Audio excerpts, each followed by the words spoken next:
Hello and welcome to Slotegrator Academy. My name is Vasily and today I'll tell you news from gambling industry all over the world. Brazil finally regulates sports betting. Curaçao extends master licenses for a year. Malta protects licenses from international claims. Ukraine and India introduce new taxes. If you want to stay up to date with the latest developments in the iGaming market, subscribe to our channel and keep an eye on our website by following the link in the description. And let's get to the news. GASOs Days as one of iGaming's most famously permissive licensors are coming to an end, but the transition won't be as abrupt as many feared. A legal advisor to Curaçao's Ministry of Finance, Sixtien Janssen, explained at this year's IGB Live that in order to ensure continuity for operators, all of Curaçao's master license holders would have their license validity extended for a year starting in September 2023. After the new ordinances come into effect, sub-licenses will have 90 days to apply for a license under the new regime. Those who don't want to switch over to the new system will be able to continue operating until their master license validity period expires. Last June, Maltese President George Vella signed Bill number 55 into law. The measure empowered Maltese court to reject decisions by overseas courts, creating a shield around Malta-based iGaming companies. Bill number 55 has been criticized by German regulator GGL as being incompatible with UE law.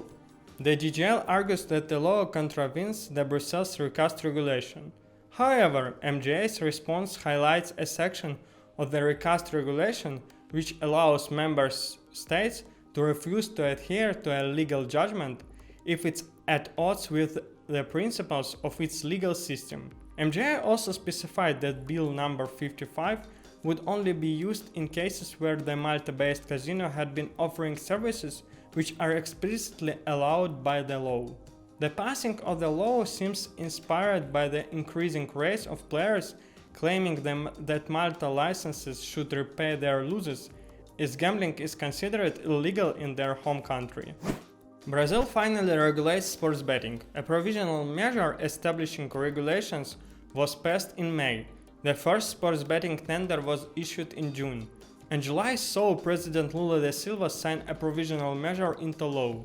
Initially, the measure is valid for 60 days, at the end of which period it can be renewed for another 60 days. However, reactions to the long-awaited regulations are mixed. While the tax on GGR was earlier reported to have been 60%, the final rate is in fact 18%.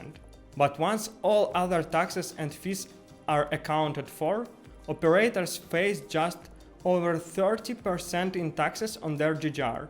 The measure also includes penalties for operating a sports betting site without authorization, a conundrum for the country's sports books which had previously operated in the grey market.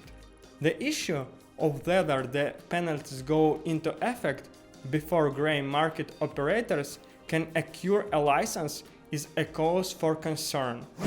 Under the country's governmental system, Indian gambling laws are largely up to individual states.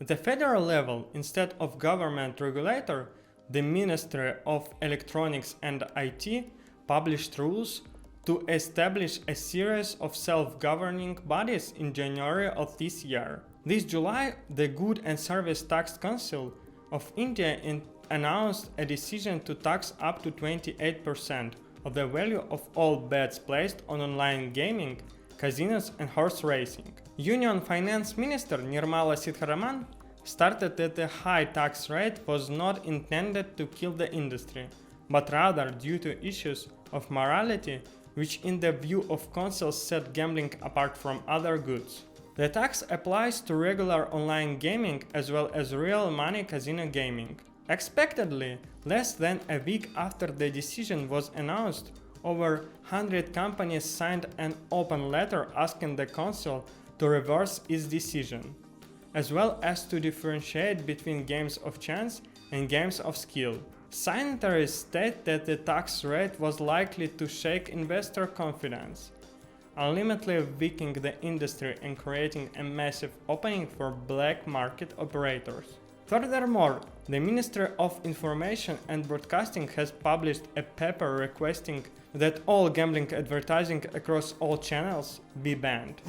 The black market that flourished under Ukraine's 10-year gambling ban has left lingering challenges for the newly re-regulated market, and the country continues to improve its gambling regulations to protect players and combat the transition of non-compliance. Ukraine has reintroduced an 18% turnover tax for online casinos. Turnover taxes are deeply unpopular with operators who view a GGR tax as more appreciated. Daniil Hetmantsev, chairman of Ukraine's Finance Committee, claimed that the new turnover tax would bring in almost $40 million in revenues for the government, a welcome boon given the ongoing war. Last month, the country passed a law that would allow for increased oversight for companies at higher risk of AML, CTF failures, and is also exploring the idea of blocking banks from lending money to self-excluded gamblers. That's it for today. Thank you for watching and see you in the next videos. Subscribe to our channel and goodbye.